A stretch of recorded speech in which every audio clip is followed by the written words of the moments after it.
Hi, and welcome to another episode of The Question. This is where Russell and I ask a question. We agree or disagree. Mostly, we tend to disagree. And then we ask you, the public, what you think. So, Yeah, and they are questions of a kind of moral dilemma flavour, of aren't they? course, So rather questions than you didn't know stuff you wanted in the the answer to. news, which everybody's doing, we want to talk about stuff in society where we Yeah. think not only is it quite interesting to debate it, Mhm. but then at the end we will reveal what the public think. So with every question, we go out to the public before we sit down and do this, and we ask 1,000 members of the public what they think. So we will reveal that in a second after we've had a bit of a ding dong, I suppose. Okay, yeah. So the question this week is, given how many job vacancies there are now, job vacancies apparently now exceed candidates looking for jobs for the first time. So there's been a real swing in terms of that job sector dynamic. And as a consequence, I was thinking, why is it therefore that we still have about 1 million people unemployed? Why do we have so many people on benefits? And therefore, given that it's so easy to get a job, shouldn't we cancel unemployment benefit for everybody after 3 months? Because benefits, after all, were designed to be a short-term help for people. So I don't see any Hand merit, up rather than a handout. any argument, whatsoever for people being on the dole, as it used to be, for 2, 3, 4, 5 years, pretending to go to the job centre every couple of weeks, pretending to try and get a job. There are jobs left, right and centre. You have no excuse. So the question is, should benefits be ceased at 3 months in unemployment benefit terms?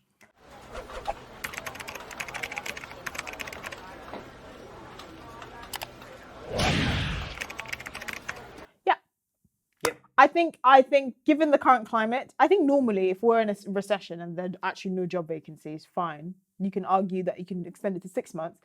But I also think that you shouldn't have to you should find any job out there, right? You shouldn't be on unemployment because you can't find a job in your specific niche. Like if you're, I don't know, a programmer, for instance, and you can't find a job in programming.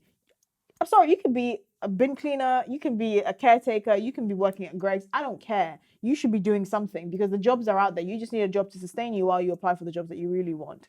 And we've become a society that simply doesn't want to do that, right? Yeah, so exactly. We look at celebrities on social media and on Love Island, which we were talking about off camera earlier, Big Brother, X Factor and so on. We kind of have this thing where we want to press this button and there's this instant fame. And therefore, if we are of a certain level in an accountancy firm and we get made redundant, we don't then want to go and work in McDonald's for £9 an hour because we think it's beneath us. But the reason that we believe that we can get away with that is because the benefits regime is so soft and allows that to happen. You know, the social budget for welfare is just about the most extraordinary and excessive budget in all of government.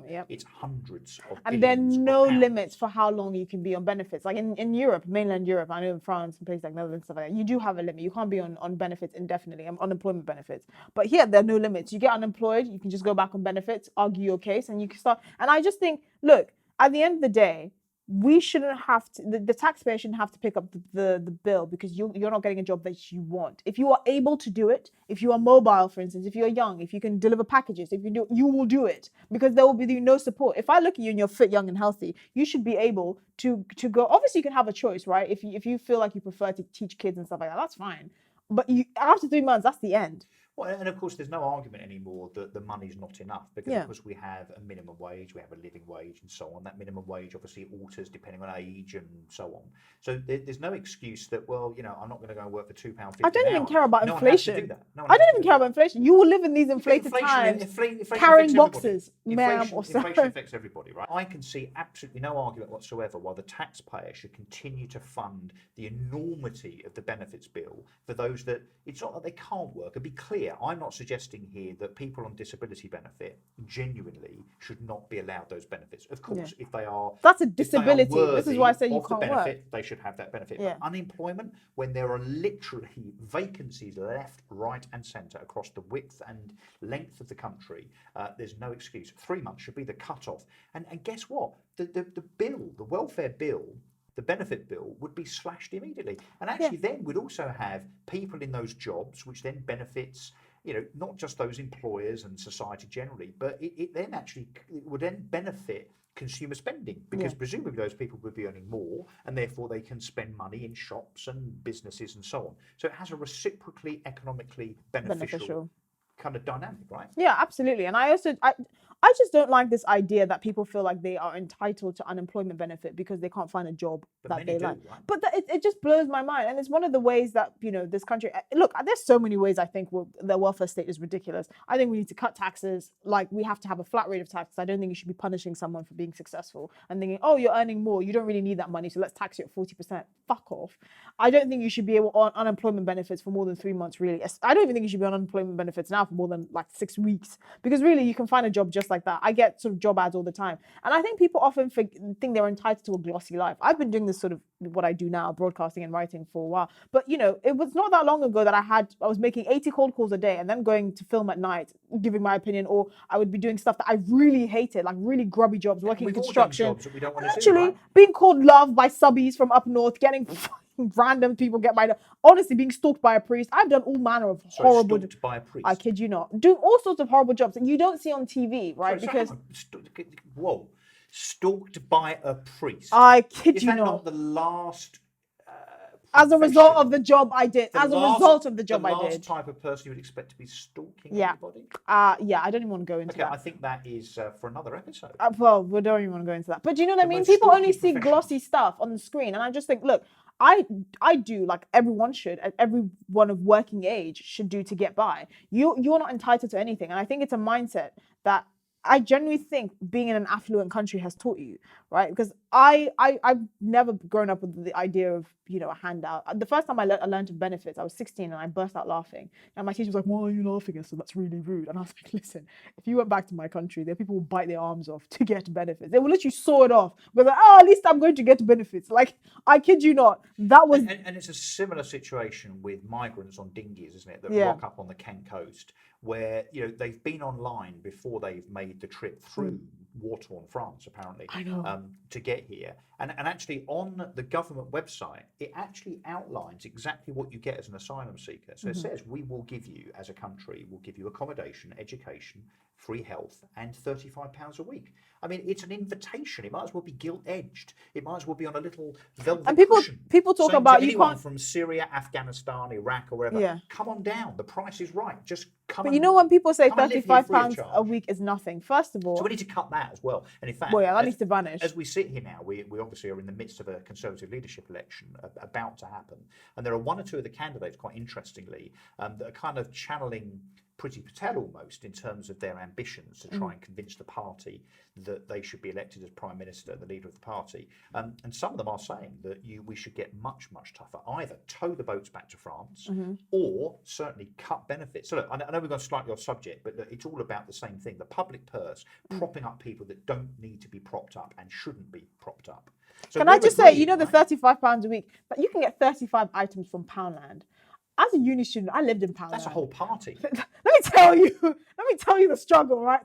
£35 a week is actually quite nice. If you go and shop in Poundland, you can spend £20 on your food. You can buy, and then, you can spend £25 on your food and then £10 for anything else, cleaning products or whatever. You know what? I don't want to go into it. Should we turn to the data? Okay, let's go to the data. The data, right? So Will I be horrified? As we said at the beginning, we asked the public very genuinely and very randomly through a separate survey business that we commission. Here's the results, right? So far, I'm looking at it ticking up, 989 people have answered the question, should benefits for unemployment be stopped after 3 months? 43.8% of people say no. So almost half the population of Britain think it's kind of okay to keep shelling out for unemployment benefits almost willy-nilly, regardless of circumstances. Only 33% of those surveyed said that, yes, those benefits should be stopped at 3 months. And remarkably, 22% don't know. I mean, come on. How can you not know? How can you not know? Well, the thing is, if you can't... yes or no answer. But this is the thing. I think I really despair at how much people don't realize how good they have it here. Like sometimes you have to cast your mind back. Well, if you have no other experience, obviously you can't. But when I turn on the tap and there's the water flow, I'm like, hallelujah. And I know that sounds really weird and basic, but because I know if I go back home and the tap is running, I'm just like, is this from the water tank we have, or is this from the actual the water? River. It's it's just from the water company we pay every month providing us with water. You can drink water from the tap here. You can't drink water from the tap in most other countries, right? And so many benefits. And do we understand? I mean, maybe the 44% here, and also the 22% that don't know, right? So that's 66% of people, 2/3 of people that don't care enough to know the answer to that question, or indeed think that the unemployed should be subsidised infinitum. You realise where the money comes from, right? So I've had this argument on radio many, many times where people talk about the government's funding of the government money. It isn't government money. It's ours. It's taxpayer money, right? So for every pound that goes out to someone that wants to be unemployed for 3 years, despite the fact there's 400 jobs in their local area, that's a pound that has to come from you and from me and from Esther and from others. So the money goes into the pot from us as the taxpayer, and the more money that goes into the pot, the higher the tax that we're paying, and therefore the less money you're taking home. To be given to people that, in my view, in most circumstances here, are undeserving of it. What is there not to understand? But you know, the thing is, it's these kind of systems are so expensive, and how to fund them is so expensive. We're literally, I think about 15% of the money we actually earn is our money. Because if you think about it, you pay income tax, and then you pay VAT on most things that you buy from the income that's already been taxed, and then you pay green taxes, right? And you pay 54 pence a litre of fuel duty. Exactly, more than half of what you pay at the pump is fuel duty and VAT. And then when you want to give your kids something to inherit, they cap on how much they can inherit, and then you have to pay a tax on that. Jimmy Carr, Starbucks, or Amazon. Exactly. You're paying fuck all tax. Or you have enough money to afford a trust or whatever. Well, literally, you want to buy property, you're taxed. You want to buy a car, you're taxed every year. Literally, if you sell an asset, you're taxed. If you die, you're taxed. Everything, even if you're a fucking pensioner, right? You've paid taxes all your life on your income. You have a limit on how much you can withdraw before you start paying taxes. But the reason is that it goes to those that are consuming the tax. Taxes, I don't mean schools and hospitals. We're going to have the debate about whether the NHS is efficient or not. It's not. It's not. That's not a debate. That's an agreement. Those that are sitting there making a living. This is the thing. They're making a living from being on benefits. So look, I'm surprised that it's not 90% of our survey has said, yeah, absolutely, benefits for the unemployed should stop at 3 months. But yeah, we're kind of almost outgunned. Honestly, I feel like, you know what, I might just tweet about this and piss the right people off, because it needs to be said. It really does. I think there's this was part of my frustration with Boris's, premiership, right? The fact that he was, for the last, I kid you not, basically the last 20 years, we've had varying shades of social democrat. We've not had any distinctive Labour government or Conservative government, because their policies have simply been a continuation of each other. Not being Conservative with the small. Exactly. And that is, for me, a real frustration. I think that was one of the things that brought down Boris, other than the fact that he's a lying scumbag. But, So just as it's topical, so assuming this goes out, around the time that obviously the candidates for the Conservative Party election are being formed, I think there's about... Who are you supporting? 40 of them put their hats in the ring. Nadeem Zahawi, because he's already pledged that he will cut VAT, corporation tax. He's a very shrewd man, isn't he? Yeah, and I like him a lot. And he's a business guy, so he understands how. What do you think about Sunak? I think how the country should be run like a business. Sunak. Slight cloud over his head, not actually in my view because of his wife. I couldn't give a toss that his wife's a billionaire and pays tax in India. Woo! Marry rich. Yeah, couldn't give a toss. But he's slightly blighted, I guess, because he is the one that put up corporation tax. But the thing is, apparently he didn't really want to, because he was telling Boris, because Boris obviously Boris is now saying when he went 3 or 4 days ago, great, I can now get on with the job. Yeah, but you see, I think he did that as Sunak would do anything. Hold on, he did that to slight Sunak, because I think what Sunak's point was, if you want to increase public spending, which Boris wanted to do to pay for the pandemic borrowing and all of that, you have to increase taxes. And Sunak didn't want to do that. So I actually think Sunak has gotten a bit of I've criticized him a lot. Most of my writing has been Comrade Sunak. Because he was the Chancellor, he's responsible for this. But at the end of the day, and if he didn't agree with it, he should have resigned a lot sooner. But I think his point is, yes, if you want to increase public spending, you need to dismantle a lot of these systems. It's not just about cutting taxes. I think politicians, they shouldn't be elected on charisma, but they do need to have some charisma. But he hasn't been grilled enough. The thing is, I haven't seen Zahawi in an interview, like a heated kind of like boiler room. He's done a lot of the morning shows. They're tame. I think he's quite. He needs to be on an interview with Andrew Neil. But can I tell you who we shouldn't have? Jeremy Hunt. I'm going to have a T-shirt done. #anyone. Who, Jeremy Hunt? Yeah. Yeah, And, okay. and actually, I think when presenters mispronounce his surname, they're actually doing it on purpose. Honestly, this has been going on for As years. you should, because he is. And he's the man that wanted, harder, quicker lockdowns, mask honestly. mandates, and so on. The other one, of course, that's been touted as the saviour, apparently, is Liz Truss. She's a Liberal Democrat. She was a card-carrying member of the Liberal Democrat Party. So not Truss, not Hunt. Not someone who wasn't a Brexiteer. I know people don't think that really matters, but it matters. Yeah. Which is why Ben what do you Wallace think won't of work, because Ben Wallace that everyone voted else to is stay in the touting, EU? He is also a Remainer. And he's a very, first of all, you couldn't pick him out on the street. He's a very non-distinguishable member of the party, but also he's But just he bland. did raid and break up and arrest an IRA cell when he was in the military. Who cares? That was his job. Cool. That was his job. Pretty What do you cool. think of Mordaunt? I think she's very capable. I like her, but again, completely unproven. I did She's- like the way she absolutely annihilated Angela Rayner a few months ago. You know what she has of a Dispatch Zahawi? She's very, and I give this to Priti Patel as well, even though she shouldn't She's got a run. military background. She's got a military. Optics are good with her. She's really good actually in the Commons. She's a very good speaker. She can take a lot of shit.